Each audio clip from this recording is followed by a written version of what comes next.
ladies and gentlemen, I'd like to take this moment to say thank you for listening to the Real ResQ podcast. It means a lot to me that you enjoy these stories as much as I do. Since the start of this podcast, we've had a lot of support from all over the world. It has been amazing. Now, we have companies joining our team that also want to say thank you for all that you are doing out there standing the watch. These companies are offering discounts on their products as a way to support the rescue community and those tuning into the Real ResQ podcast. Just go to therealresq.com, click on sponsors, and see these incredible offers for yourself. This episode of the Real ResQ podcast is brought to you by Breeze Eastern, the world's only dedicated helicopter hoist and winch provider. Access, because when lives are at stake and conditions are challenging, clear communication is of the utmost importance. SR3 Rescue Concepts, because you don't know what you don't know. And VersaLifts, to be your best, you need to squat your best. Breeze Eastern, they dedicate themselves to our helicopter rescue world. Since the very first helicopter rescue in November of 1945, Breeze Eastern has designed and manufactured superior rescue hoist solutions. While much of the technology and the unique mission requirements have changed over the past 75 years, their commitment to the rescuers, the operators, and those being rescued has not. Contact them today by visiting them at breeze-eastern.com. The Access PNG wireless ICS system can bring cutting-edge wireless intercommunication system technology to any aircraft. The PNG system can be fully integrated into an existing ICS system or can be carried on and off as a mobile base station. They can go anywhere at any time on any aircraft. Plus, with the strongest and most robust waterproof handheld in the market, this system can take a hit and keep working. Their wireless intercom systems are designed to enhance situational awareness through improved communication capability.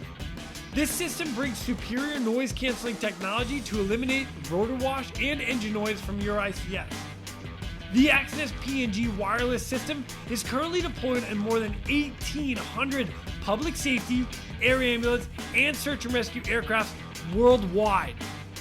I have personally used the Access system in 4 different countries and on 5 different airframes. It is awesome. If you want more information, contact them today at axnes.com. That's AXNES.com. You just make sure you tell them Quinny sent me. SR3 ResQ Concepts is a training company that can help your helicopter training. They train daytime, nighttime, aerial firefighting, hoist, long line, fast rope, rappel, and more.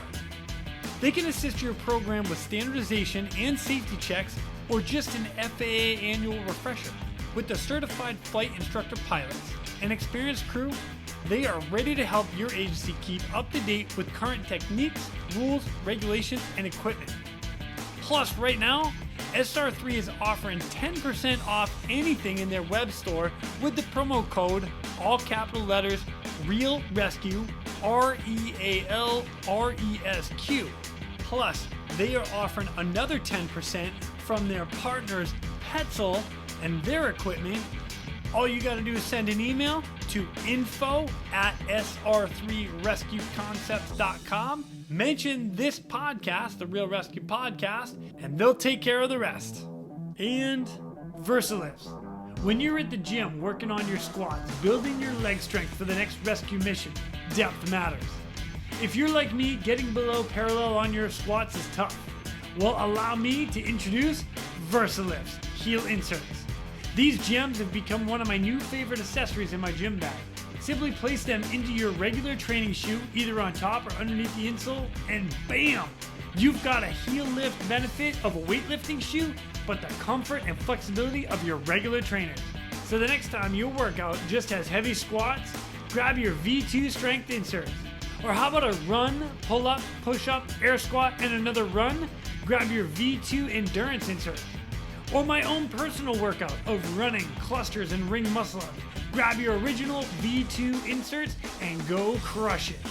Check them out today at vlifts.com or on Instagram at Versalist. And when you're ready to get a few pair of your own, make sure you get your 10% off with the Real ResQ discount code. Squat well, friends. Coming up next, we've got two guys from Sac Metro Fire Department out of Sacramento, California. This dynamic duo comes to us with two of their rescues that they had, one of them being extremely recent from the recording of this podcast. So please welcome our brothers out of Sac Metro, Mr. Matt Dargan and Brian Conn. My name is Jason Quinn. I am United States Coast Guard Rescue Swimmer number 500. These are my rescues and rescues from those of us that put our lives on the line every day so others may live. This is the Real ResQ Podcast.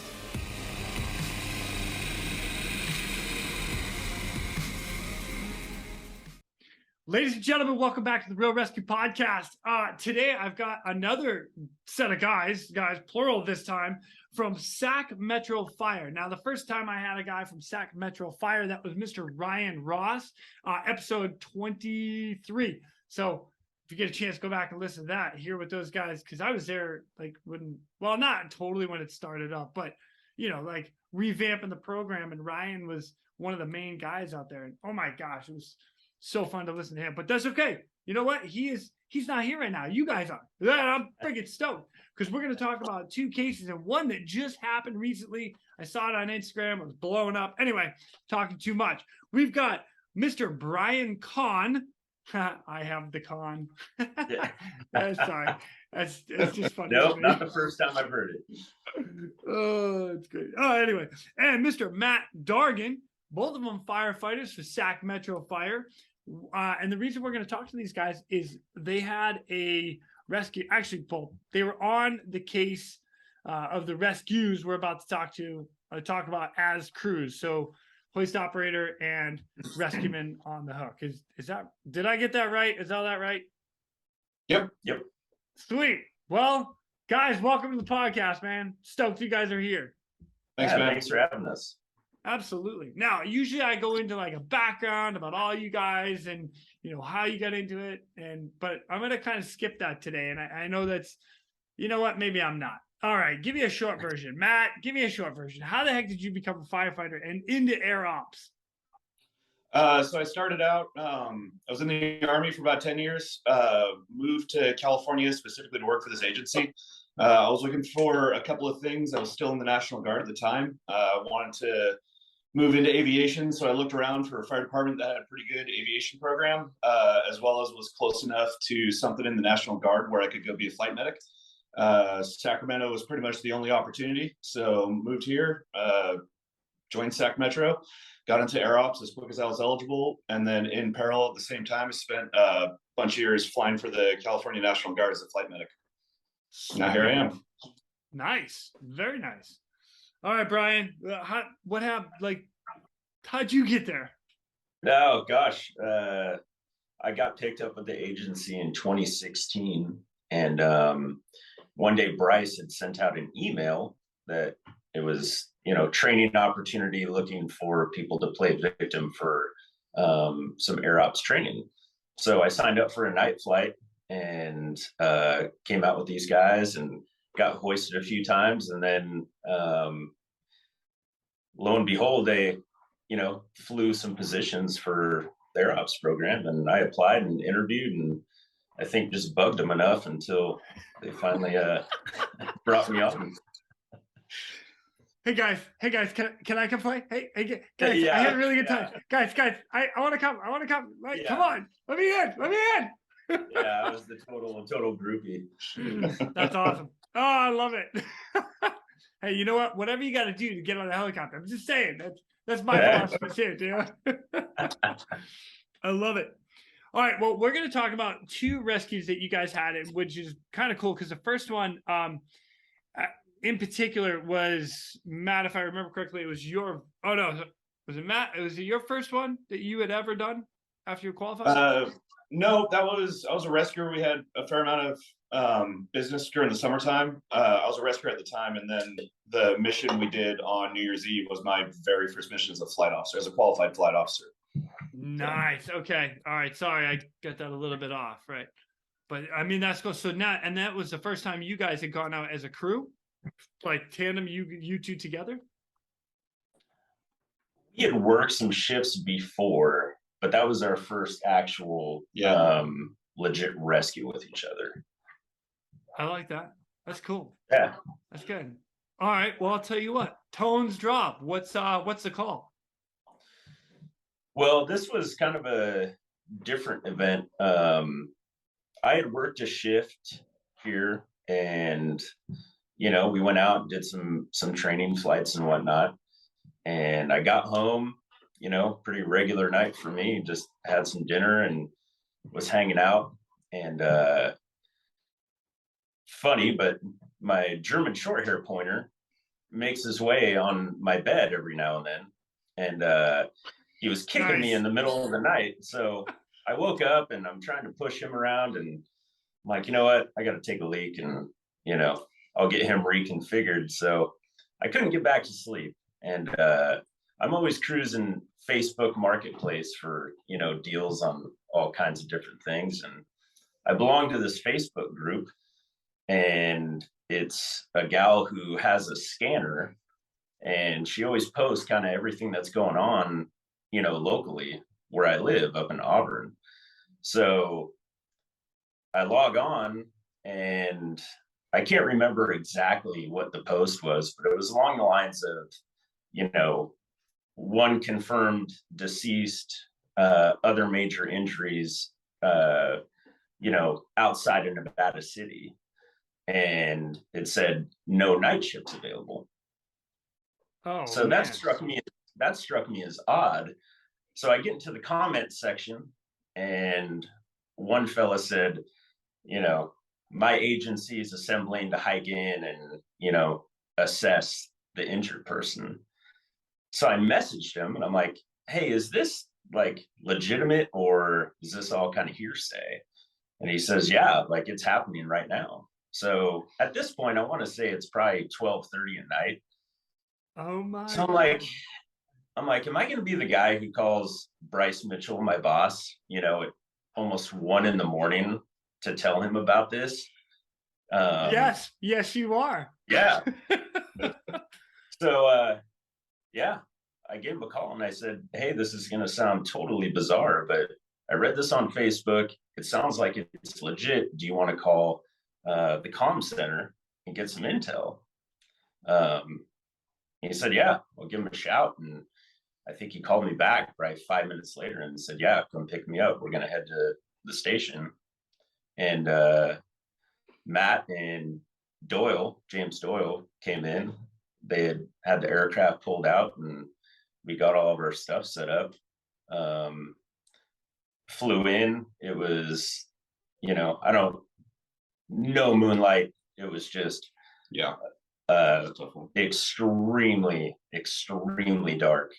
So yeah, we flew in and were able to, Matt went down and packaged him, and we were able to get him hoisted out and fly him to a trauma center. Oh my gosh. I think you're the only guy I know that scrolled through Facebook and found a rescue. Just go figure, right? Out there. No tones, just I gotta take a leak and let me see what's on Facebook. Oh, look, we're gonna go save somebody. That's hilarious. Yeah. Oh so my gosh. Well. Matt, how was the hoist for you? First time hoist? Yeah, it's Brian's really underselling how challenging it was to get out there, because it was 0% loom inside of a canyon with about 500 feet worth of canyon walls on each side. I mean, it was. Oh my gosh! I mean, it was dark and we couldn't see a single thing. So getting in there, was a huge challenge. But the ground crews had just gotten there, and we worked pretty closely with a lot of them, and they were on the spot. They'd already treated the kid. They already packaged him up. 80% of the work had already been done. So by the time I got down there, they knew what was happening. We've worked with them before. They knew what equipment I was bringing. So as soon as we got down there, they were ready to help, open the bag, and we got them stuffed in there super quick. And then we had to figure out how to get out of there, because we were pretty much stuck to using a tagline for it, and the positioning, like we got hoisted into a pretty tight spot, so there wasn't really a good way to set a really good fleet angle on it. And so luckily the ground crew had a lot of experience operating the tagline, and was able to help out a lot. I think I was only on the ground for maybe 10 minutes, and that was perfect. Like they had it all set up for us. Packaging them up and getting them out of there was the easiest part. So, and then treating him on the way, he's a real trooper. I mean, kid was in pain, but he was handling it pretty well, all things considered. So dropped him off at the hospital, and last I heard, he was doing okay. So wow. Yeah. Oh my gosh. No, it's a reminder to everybody, if you haven't already gone back to listen to Ryan's, all of you guys are paramedics. So everybody like in the aircraft is a hoist operator, or what you guys call them, what do you call it? The tactical flight officer? Yeah, our flight officer is the hoist operator. Okay. And then everybody that's on the hook is also medics. So that's always nice to have, so when you guys get up into the air and all of a sudden you got 2 medics treating 1 patient or whatever. And super helpful. Oh my gosh, dude. Yeah. Found on Facebook. Oh my God. You can't make this shit up, dude. You cannot. Yeah. Wow. You know what? Out of curiosity, like, do you know how far they had to hike into that kid and or hike back out? Had they had to like ground pull him out? It's a good distance. I want to say it was the tune of 6 or 7 miles. Yeah. Wow. Yeah, it was carrying a kid on a litter 6 or 7 miles out of the location. There was they carried the stuff. They carried the stuff in about 6 miles. Right, but I'm saying like, getting him out. If you guys hadn't shown up, wow. Yeah. That would have been a tough hike out. Yeah, would have taken a lot of people. Yeah. What the heck? I love it. I know. No, I absolutely love it. Well done, boys. Well done. In a canyon. 500-foot walls on either side. Flying in a Huey. Huey likes to go one direction, forward. Yeah.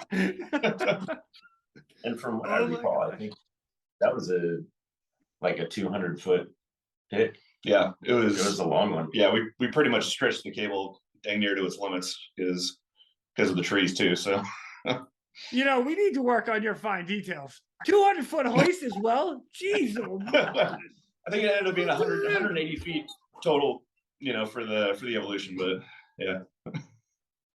All right, as somebody that's done a high hoist and stuff and like pick people, that's a long way. Like in a canyon, fully extended. Holy shit. Yeah. Dude, that's awesome. Well done, guys. Well done. To you and your entire crew, like pilot, ground crews, awesome. Well done. Yeah, worked out well. All from Facebook. That's yeah, exactly. I'm sorry, that's still tripping me out. Like the whole start of it. Yeah. Hey, is this going on right now? Hey, do you want help? Hey, yeah. Hey. Yeah. Holy yeah. All right. Well, I'll tell you what, man. I'm gonna go on to the next one because right now I'm really curious as to how this one's gonna go too. So I kind of a day in the life for like a 24-hour period, because the way you guys are on duty recently, and I say recently, within the past 2 weeks of this recording right now, California has been getting smoked with rainstorms and flooding, and it's been as a matter of fact, President Biden just announced that California is in a state of emergency because of all the rainfall that has happened, which is kind of funny because California always seems to be in a drought, but right now they're like, whoa, turn that faucet off. Now with that, you guys come on, you're working 24-hour period, and you guys get called out on a couple things here, but one of them in particular is what I saw on Instagram. So hit me. How'd that roll?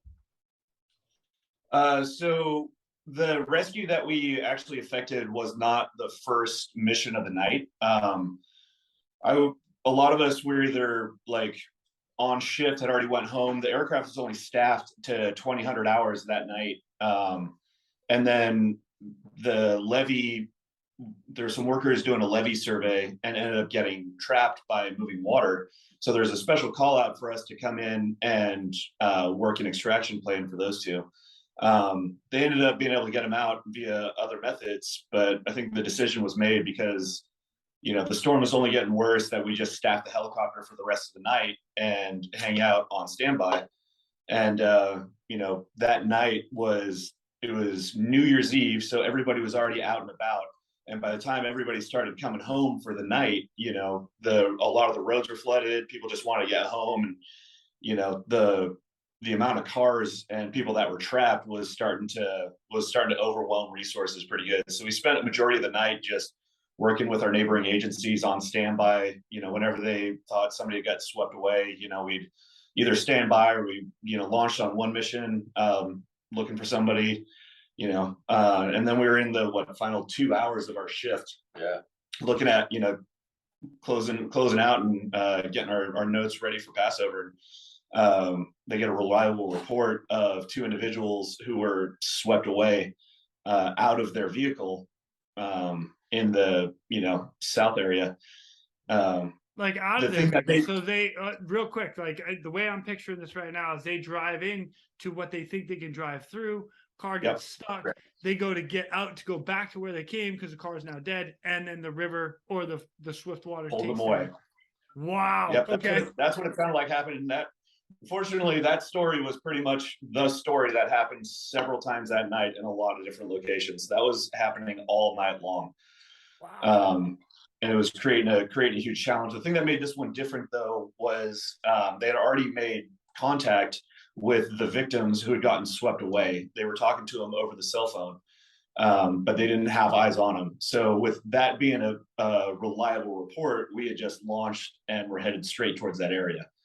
And when we got there, they had already made contact with them, told them just turn your cell phone flashlight on and wave. And because we were flying NVGs, spotting them was not a problem. We went straight there, found them. But simultaneously, there was another vehicle that had gotten trapped with 2 people in the back of the truck. And the engine crew had made an assessment and wanted to make that vehicle the priority because they were concerned that because their Type 3 engine was already, you know, getting bogged down, that the vehicle was going to get swept away from the water. So they wanted us to work that extraction first. So when we did our assessment, you know, we looked around and it was right next to some power lines, squished in between some trees. They had already, you know, made contact with them. So they had eyes on them. And there's already a boat that was dispatched. So we knew we had 2 groups of people that needed attention. We decided to, because of the position of the power lines and all the other factors going along with it, we decided to defer that rescue unless the vehicle started to move, and then we would readdress it. But because there was already an engine crew looking at them and there was a boat on the way, we decided to shift and turn our attention to the 2 victims that had nobody working their rescue at the moment. So when we got to the area, they had managed to get out of the water and into an area of dry land, but there was no way that they could get out of it from there. Luckily, the land was big enough where we were able to set the aircraft down without having to do a hoist. And it was perfect. You know, it was a bit soggy, so, you know, but we were able to get all the skids on the ground and pull them in. And as soon as Brian went out there, they said that there was a 3rd victim that nobody was aware of, and it was their an elderly family member who was injured and not generally mobile. And they could hear him screaming for help, but nobody could see him because it was pitch black. So by the time they pointed to the area, we found him under some trees, and he was not in a good way. So I define not in a good way. So when we got the intel from family, I looked around and I'm like, I don't see anyone else, because I had exited the aircraft, walked them over, and then this whole talk of, hey, you know, my grandfather's out there came up, and I'm like, I don't see anybody. And then I believe Dargan called it out first.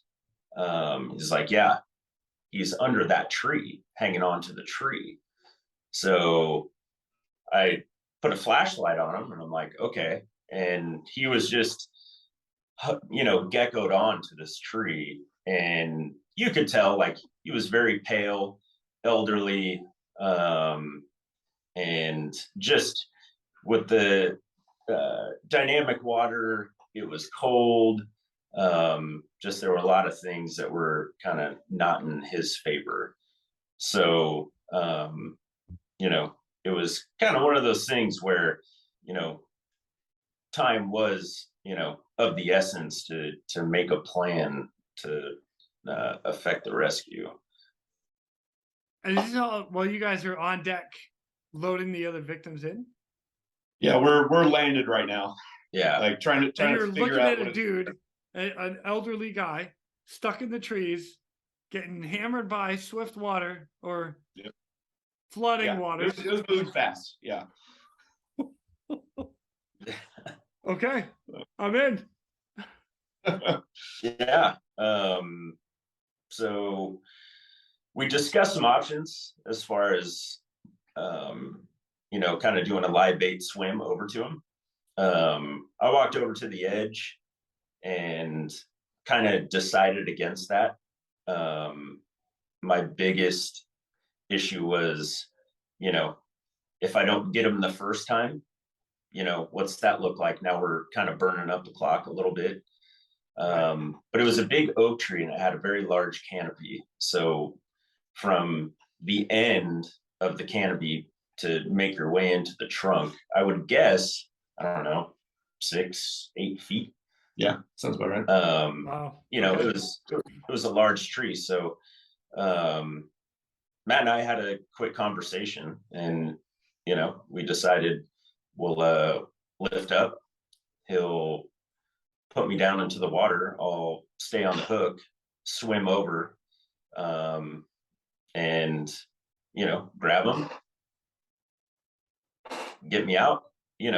Obviously the branches and the cable were going to be an issue, but, at that time, like, it was one of those where you gotta in a smart way hang it out to right. Oh yeah, totally make it happen. So we went through our checklist, and I geared up with a strop, and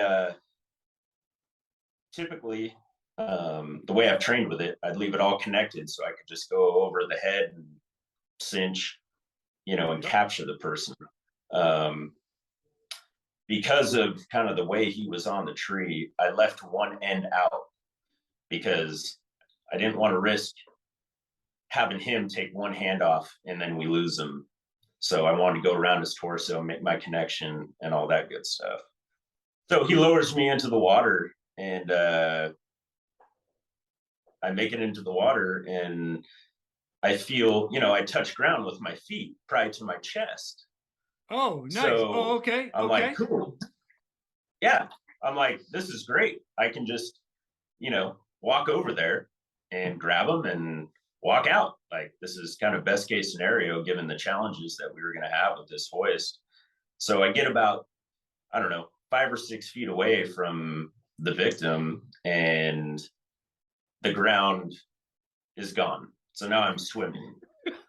I hate it when that I'm happens. like, all right, of course, yeah, it wasn't going to be that easy, right?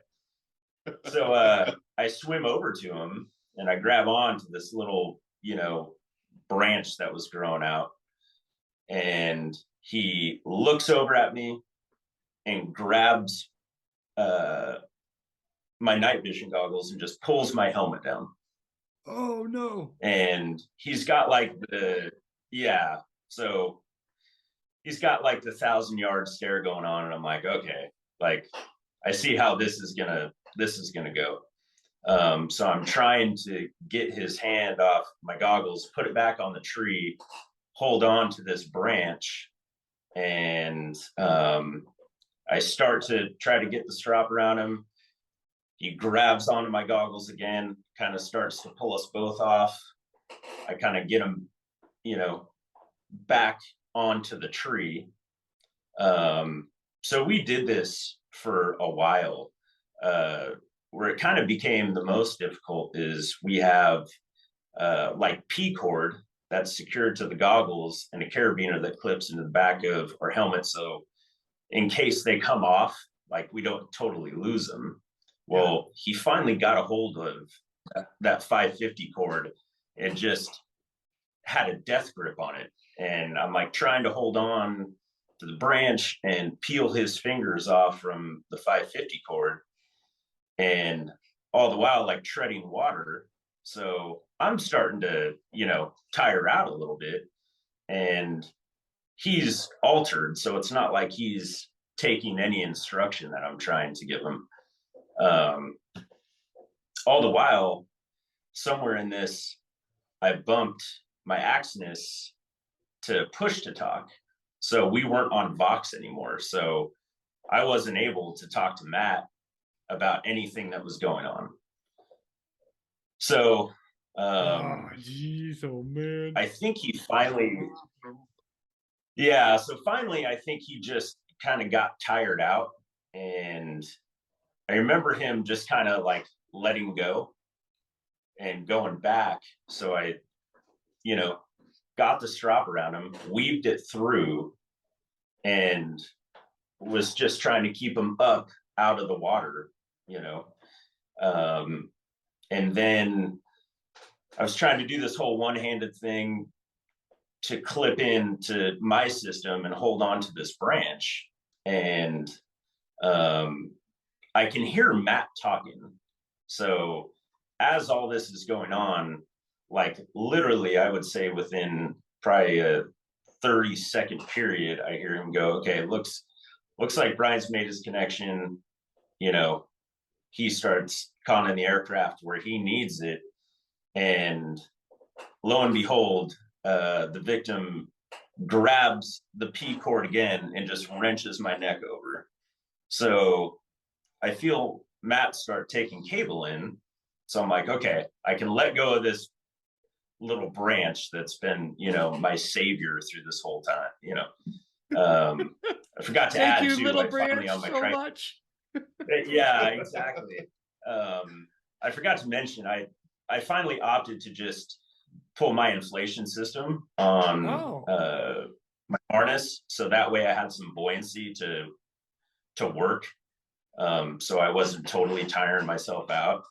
Good idea. And yeah, it actually really helped. And I mean, you know, those things inflate so much, you're kind of like doing the Chris Farley thing, you know, where it's got your face pushed up and everything else. But yeah, it was super helpful, and it definitely assisted in operation.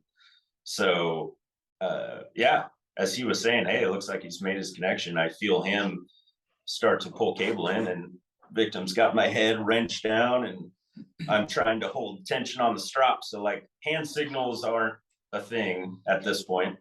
Right. And totally. yeah, so it was just kind of, it was happening.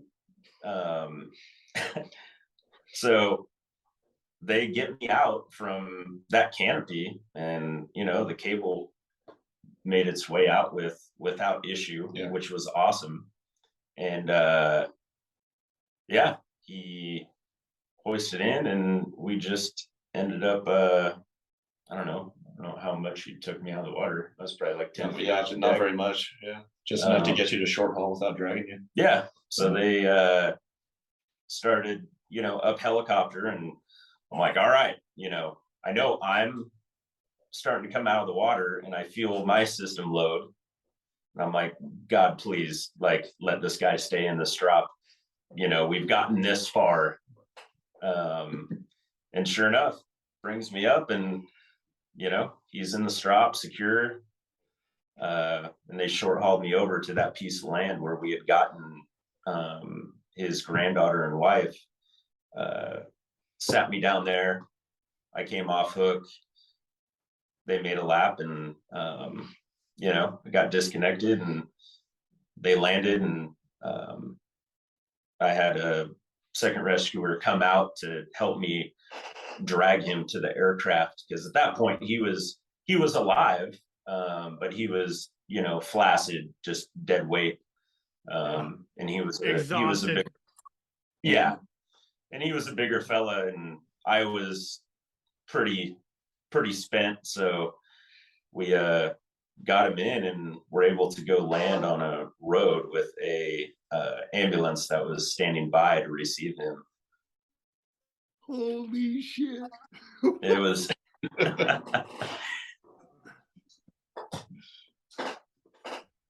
Question, Matt, you're looking at Brian down in the water. Like, what is going through your head? Him, like, he's got, like, I know you see it, but you don't see it. Like, I did not see but you don't know what's going on. No, we started off so well. You know, I saw him get in the water. I'm like, okay, he's walking towards the victim. I'm like, all right, I was in the same thing. I'm like, this is going very well for us right now. And I knew when he was going to dip under the canopy that I would pretty much lose a visual with him. But you know, it is what it is, because at that point, comms was working just fine. So, you know, I heard him make contact with the patient. You know, I heard the challenges he was running into. You just hear, you know, what was going on. And then all the commo dropped out. So, you know, I had figured something had happened, either, you know, water in the headset, or we had just lost it, or it doesn't really matter. I'm like, you know, okay, I've lost a rescuer. We were aware of it, but, you know, I could still see just enough of him where, you know, I could kind of make out what was going on. But for a lot of it, it was, you know, our biggest concern was we can't put ourselves right over the tree, because we can't pull them out through the tree, obviously. You know, we're willing to take a little bit of risk putting the cable into the edge of the canopy, you know, to be able to do this rescue, because we have no other choice. But at the same time, you know, we didn't want to be completely over that tree, because they've already gotten pummeled with wind, pummeled with rain, and the way we're going to make this worse is if we drop a branch on them. You know, so we knew where we had to be, and I did not have a great visual. You know, Conn and I have trained and hoisted a lot, and when I could tell we were completely out of sync on what hand and arm signals he was able to give, I could tell something was going on. Like, Yeah, his face you know, was getting drowned. no idea. What? Eat the water. I had no idea that he was in a wrestling match at the moment, but I could tell, like, okay, something's up, but, you know, he's not. They're all secured in the system, so let's make this work. It wasn't a great visual, but, you know, by the time I thought that they had made all their connections, you know, all the movement that Conn was doing had kind of stopped. So I figured either, you know, now is the time to either extract him because something has happened to him, or the rescue is complete. So, you know, but now we're at the absolute limit of our fleet angle, you know, for the hoist. Yeah. So, you know, we're kind of running into some technical limitations. So pulling them out was probably one of the bigger challenges, to make sure that, you know, we were pulling out slowly, bringing the cable in, you know, making sure that we weren't pulling them through the trees. And that was a bit of a challenge. And the feeling of seeing him swing back under the aircraft with the victim was a really good feeling, because at that point, you know, it was a short haul to close it out. So what made you make that decision instead of hoisting him right up to the aircraft? So we don't generally like to hoist somebody in the strop into the aircraft. Cool. We'll do it if we have to under extreme duress, but even in that scenario, we'd rather just hold them in a safe and stable position until we get them to the ground, because that transition from, you know, outside to inside the aircraft, especially when they are dead weight, is one of the most dangerous things. So we knew we had a good landing area. We just picked 2 people up from there. It was a no-brainer that a short haul was the right call. Sweet. So yeah. So I'm all aboard on all of that, because like there's like a start goal, the dude's in trouble. There's an end goal, get them to safety. However you do it, get them there. Check. Yep. Mission complete. Exactly. Man, oh my gosh, you guys. That's legit. Wow. Gosh, I'm not even sure where I want to go with like next questions and stuff, but I'm all excited right now because I just want to get in some swiftwater training right now. Let's go. When you guys get up to the victim into the helicopter and stuff, and like after you landed, you did the pattern, so you just kind of lower them down via the hoist, right? Get it right on ground. You pull them back up on the land there, Brian, and then do your assessment, and that's it. Like you guys do a pattern in the aircraft, Matt. You come in, you land, and then load them up, bring them to the ambulance, and that's said and done, right? That's it. Yep. Yeah. From the time that the hook went back up to the time they landed, in his current state, like the assessment was pretty easy. Like he was in bad shape. It's not like we were going to have dialogue about, his baseline mental status and are you in pain and this and that. It was just more of a, like we need to get him loaded up like right now and get him to the ambulance like right now and start, working on him there. So, wow. Yeah. What's interesting to me is like, is that sense of, and you had mentioned it a little bit ago, is that sense of like relief of holy cow, as a rescuer, we've got them, the victim, and we have them to safety. So for us, it's like okay, I'm out of the danger zone. I'm in this nice calm area. The victim is going through the same thing. All of a sudden they're like, I don't have to like bear hug a tree or boat or whatever they're on, and they're like, I'm saved. Yeah. Crazy. Oh, dude, you guys are freaking amazing. That was badass. Under the canopy, 6 to 8 feet. I can see it now. You got like cable coming in. You're at that fleet angle, using the helicopter and the hoist to kind of pull out from underneath the canopy of the tree, coming out of the water, short haul over to the land. I know I just like stopped and briefed it and like this. Sick. I love it. Man. I think it's worth mentioning too. When I first got hired at this agency, Matt was, like my FTO and taught in my academy and whatnot. So we were partners for quite some time. And then I ended up coming to the firehouse that he worked at on a different shift.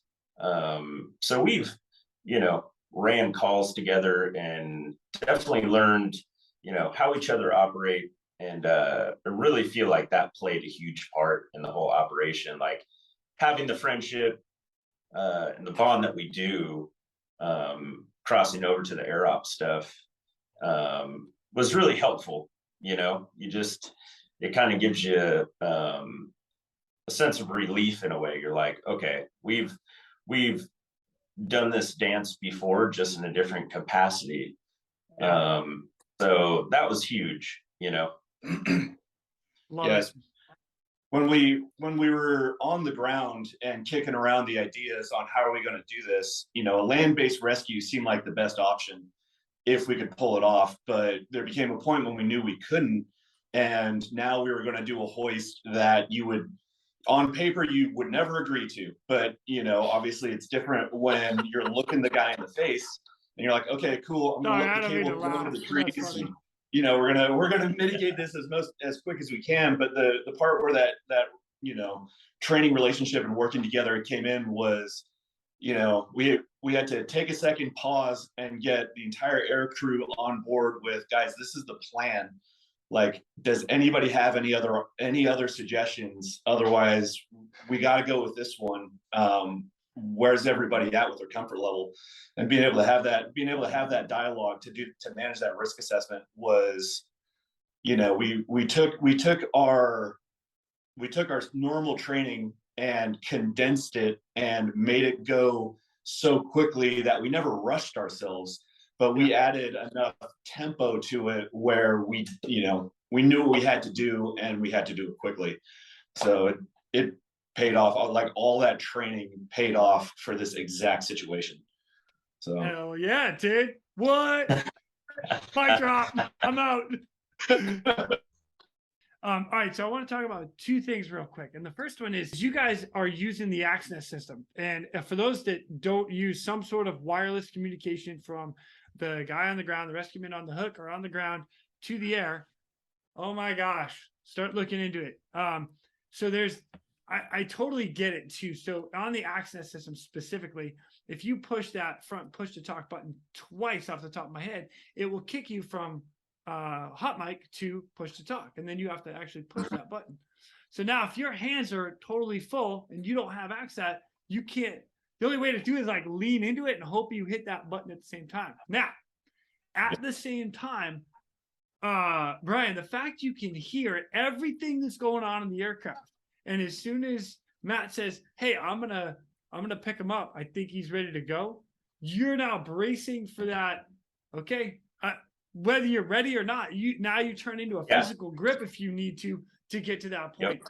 The fact you can hear what's going on in the aircraft is a game changer. It makes the whole world between the guy on the ground and or on the hook and the guys in the air just, did you guys have any more to say about that? Because I mean, you guys were the ones using it. And we lost his ability to talk, but two-way communication is what you want. One is still better than zero, I guess. So, at least we have one way of communicating, so we can make it work with what we could. Well, and you just said it too, like me being able to listen. If I got to a spot where, me and this guy were going to keep going back and forth, my plan was to just capture him. And when he pulled me out of the trees, he would visualize that and, adjust accordingly. So yeah, being able to listen to him was huge, because like you said, now I can, make my adjustments and, prepare for, the rest of the operation going forward. So nice. It was nice that way. And I get it. I mean, I think Axis is wonderful. I mean, I know it's a popular product and it works extremely well.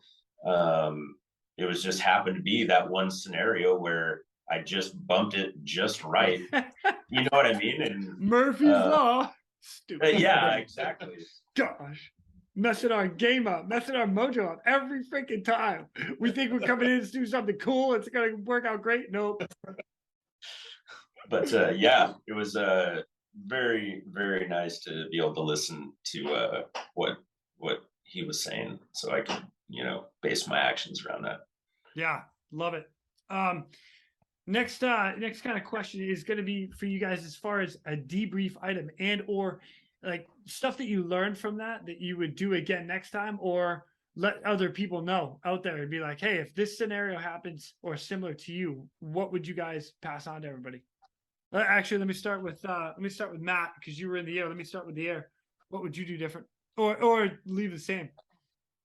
Man, you know what? We did the debrief, and what came out of it was more. What came out of it was more a testament on aircrew coordination and the training than the actual rescue. Like, we had the right tech, we had the right airframe, we had the right equipment to do everything. The only thing we had never really accounted for, and how do you train for something like that? Like, you can't train under a tree with your simulated victim fighting you. That's yeah. You can never train for that. So we, if anything, it was just more of a testament on getting comfortable with our equipment, knowing what the limitations of that were, and then stressing it in as many scenarios as we could. So at least when we got to that call, 70% of it felt familiar. So we're only trying to figure out the other 30. Perfect. I like that. Brian, same thing. What would you pass on to everybody that had to go through that same or similar scenario? Looking back on it now, just not getting locked into one plan, being able to kind of, okay, this is my goal, but if it doesn't work, what's my next step? that was the biggest takeaway for me, because there was a point where I'm like, I'm not sure I'm going to be able to put a strap on him, and I'm just going to have to bear hug him. But yeah, so just kind of being able to keep an open mind in that situation as to, you know, hey, just like when I was walking out there, and I'm like, oh, this is going to be great. It's like, oh, okay, now I'm swimming.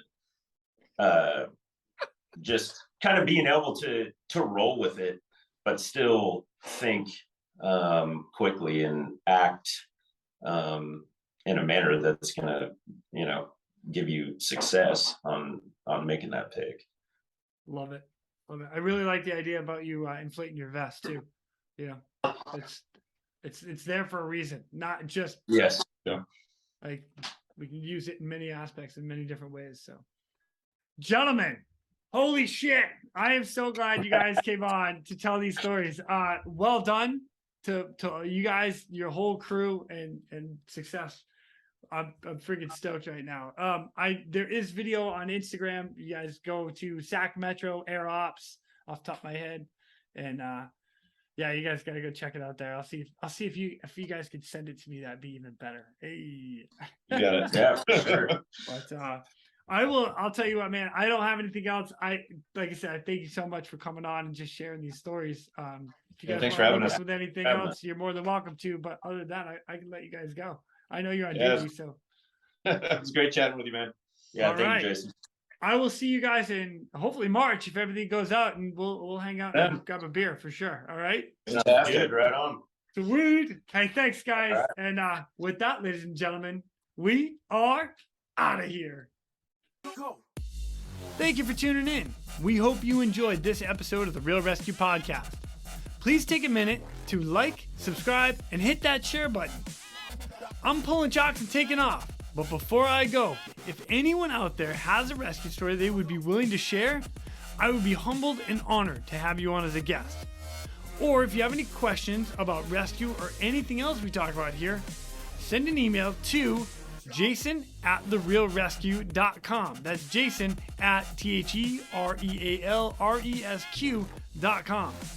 You can also check us out on our web pages, therealresq.com, our Facebook page, and our Instagram page @TheRealResq. Again, a special thank you to all of you staying on the watch today. Always remember, when that SAR alarm goes off, those in distress are praying for a miracle. They are going to get you. Until next time, fly safe and swim hard.